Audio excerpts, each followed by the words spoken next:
சாப்பிட்றதுக்கு தட்டு எடுத்துகிட்டு வந்தால் போதுங்க. நான் சாப்பிட்றேன்னா இல்லை இவங்க சாப்பிட்றாங்களான்னு தெரில. பாருங்கள், எங்கள் வீட்டில் எத்தனை பேர் உக்காந்துருக்காங்க. எல்லாம் லைனாக இன்றைக்கி என்ன அம்மா சாப்பாடு தர போகிறாங்க.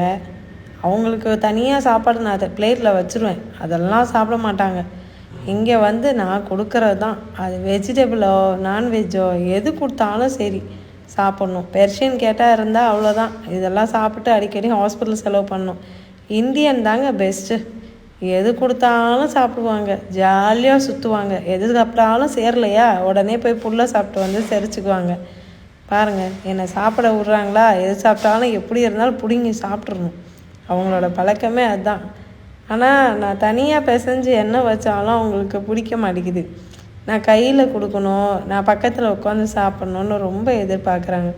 குழந்தைங்க எப்படி எதிர்பார்ப்பாங்க? குழந்தைங்க வந்து அம்மா ஊட்டி விடணுன்னு எதிர்பார்ப்பாங்க இல்லையா? அதே மாதிரி தான் இவங்களும் ஒரு வகையான குழந்தைங்க தான் எனக்கு.